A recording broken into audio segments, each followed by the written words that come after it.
káhala všetko. Som si da som na editujutky, annak meg panaszkodni.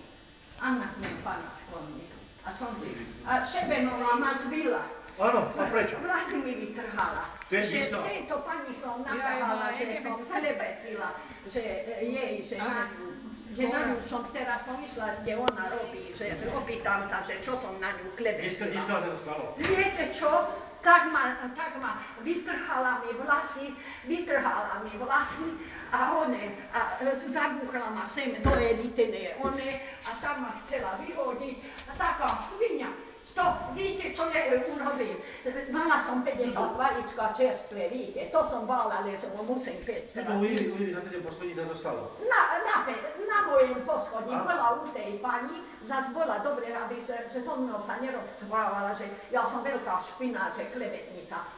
Ona, svinia, ide také. A ešte keď už 3-krát som jej odpustila, vtedy keď zlomila ruku a prišla trásaša, ja som išla syna hľadať všetko, lebo nedostala som tí tabletky na bolesť.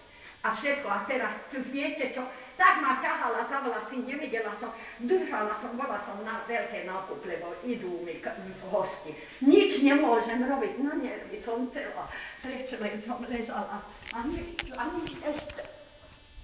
Kamarát hovorí, že čože ide hľúzby. Nechod tam, ty sa nemýšaj do toho.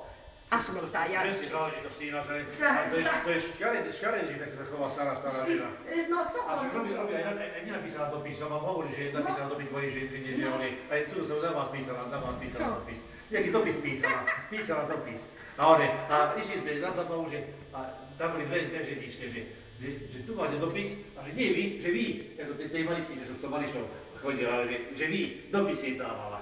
No, lascia mi, nem teher neked, ne csináljanak, hogy